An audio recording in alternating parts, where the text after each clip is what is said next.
Changu kwani. Bro, bro, ano te budget? At ketika nafika kaskati at sobo may teras na bata. Ano man?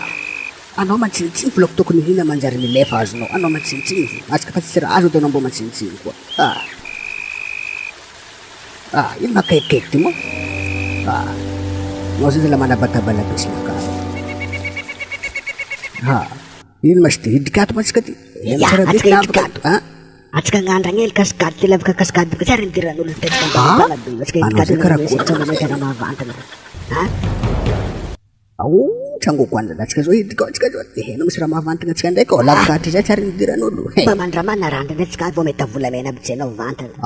Angan pa sa turismo ko mas kati nilay tamari ra indo lagat lab ka at yung lefa baka ko. Luwed bash. Lab ka mangarano ka rin pemesta faran rin. Ano kung vumid ka ko.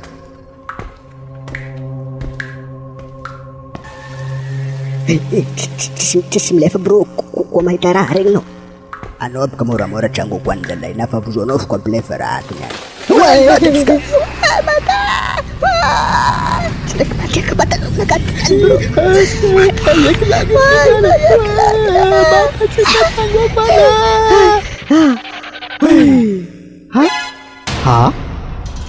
Ngayon mo changu kwanza. Simuya. Abraham bro. Tikim karang Ayam sakiti. Abadan tan. Tugaswam tadana riyafaga satsatu tatnama. Changu kwani.